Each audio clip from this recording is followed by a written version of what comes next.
Welcome back to the Dirty Kitchen. Kung napansin nyo, hindi Dirty Kitchen ang setting natin ngayon. Instead of Kat, kasama natin si Doc Christy Querido. Hi everyone. Okay, thank you my good friend Abs for inviting me in your podcast. Okay, so Ayan.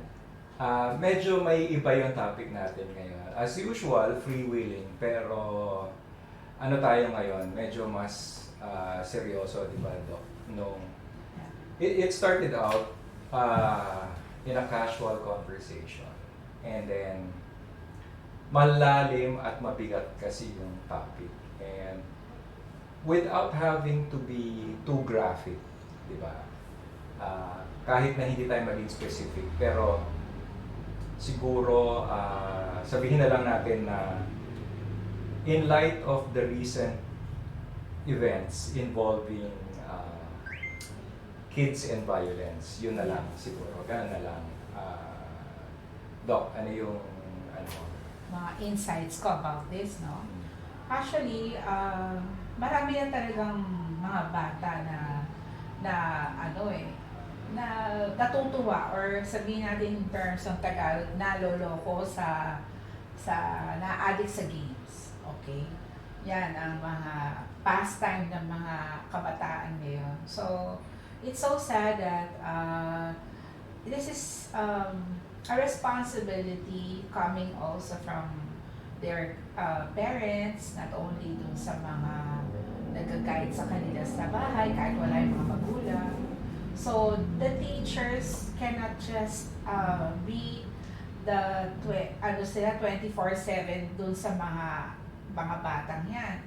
So, talagang onset at the early age, Babs, makikita mo, bata pa lang, 2 years old, marunong na tumingin sa cellphone, marunong na magganyan-ganyan, di ba? So, yung tinatawag natin na, ano ba yung normal na playtime, okay?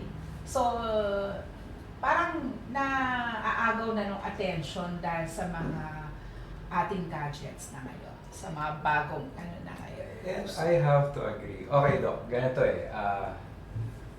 coming from a background, I'm wearing my shooter shirt. Yes. Okay. Thank you, Liza of Metro Sporting Arms, informal sponsor. Yeah. Ganito, Doc, speaking as a former educator, I'm an emergency medical technician, former reporter, and I'm basing all of my opinions on my experience. Yeah. Ngayon, along the lines na sinasabi niyo, ito yung sinasabi kong the stolen childhood. So bakit stolen childhood? Napapansin ko lang, anywhere I go, whether nakasakay ako sa jeep, sa loob ng simbahan, grocery, Restaurant, sa ER, di ba, sa pedya ward, makikita mo, ang mga magulang, pag nainip yung bata, ano ang unang gagawin? cellphone. Ito na anak. Okay. Di ba? So, yun pa lang, kaya namin sinasabing stolen childhood is because as parents, kami nito, parents kami. As parents, we believe na every child sana nagdaan sa pagkabata, di ba? Totoo yan. Yung kahit paano nakapaglaro na patintero, tumbang preso, or wag na yung, sabihin na natin, wag na yung mga kinalakihan natin ng games. Pero, ayan. Emergency na. Malapit lang kami sa isang ospital kasi, kaya ganyan. Okay. Anyway, di ba, wag na lang yung childhood games kasi parang wala na yata naglalaro ng taguan or whatever. Pero, ang pinaka nawawala sa kanila is interaction. Human interaction. Either, first of all, with the parent. Pangalawa, with a fellow child. Yes. Diba? Kapwa niya, kalaro niya. Yeah, they have interpersonal relationship with their gadgets.